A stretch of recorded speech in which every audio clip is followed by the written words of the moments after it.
వారికి, చంద్రశేఖర భారతి వంటి వారికి అవగతమవుతుంది.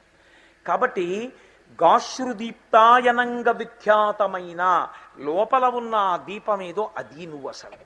శంకరులు దక్షిణామూర్తి స్తోత్రం చేస్తూ అంటారు, నానాఛిద్రఘటోదర స్థిత మహాదీప ప్రభాభాస్వరం జ్ఞానం యస్యతు చక్షురాది కరణద్వారా బహిస్పందతే జానామీతి తమేవ భాంతమనుభాత్య తత్సమస్తం జగత్ తస్మై శ్రీగురుమూర్తయే నమజిదం శ్రీదక్షిణామూర్తయే. కుండ కన్నాల్లోంచి దీపపు వెలుతురు కొట్టినట్టు లోపల ఉన్న ఆత్మ కాంతి ఈ ఇంద్రియముల ద్వారా ప్రకాశిస్తోంది. పైకి కనపడకుండా లోపల ఉన్నటువంటి ఆత్మ చైతన్యమే పైకి కనపడేటటువంటి భూమిగా, పట్టణంగా మారితే అదే కాశీ. ఈ ఆత్మ చైతన్యం ఎవ్వరికీ కనపడదు. ఆ ఆత్మ చైతన్యమునందు మీరుండడం అంటే జ్ఞానిగా నిలబడ్డం. ఏది బయట కుదరదో అది కాశీ ఎందు కుదురుతుంది. ఇక్కడ మీరు అజ్ఞానులు కూడా ఇక్కడికొచ్చి నిలబడితే, పురుగు కీటకములు కూడా ఇక్కడికొచ్చి నిలబడితే ఆత్మ యందు నిలబడిన వారే.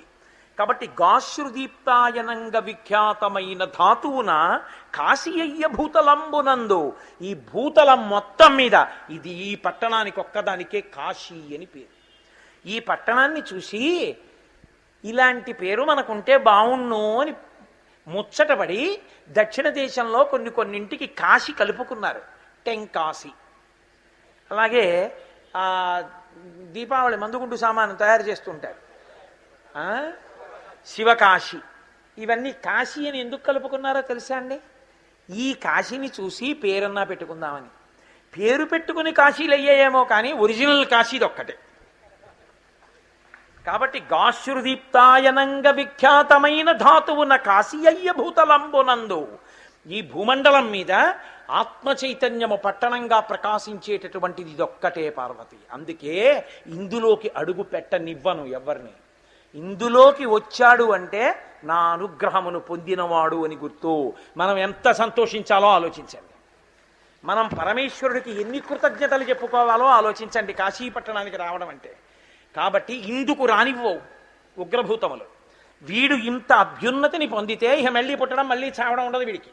మనం ఇలా ఏడుస్తున్నాం, వీడు మళ్ళా ఏడవాలని అవి చూస్తాయి. ఆనందమునందు నిలబెడతాడు పరమేశ్వరుడు. అందుకని కాశీయ్య భూతలంబునందు, ఈ పట్టణం ఇంత గొప్పది పార్వతి అని పరమేశ్వరుడు స్వయంగా పార్వతీదేవికి చెప్పాడు. ఈ పట్టణం యొక్క గొప్పతనం ఏమిటో తెలుసా అండి? కాశికా పట్టణం యొక్క గొప్పతనం, ఈ పట్టణంలో మీ కంటికి కనపడేటటువంటివి కొన్ని, మీ కంటికి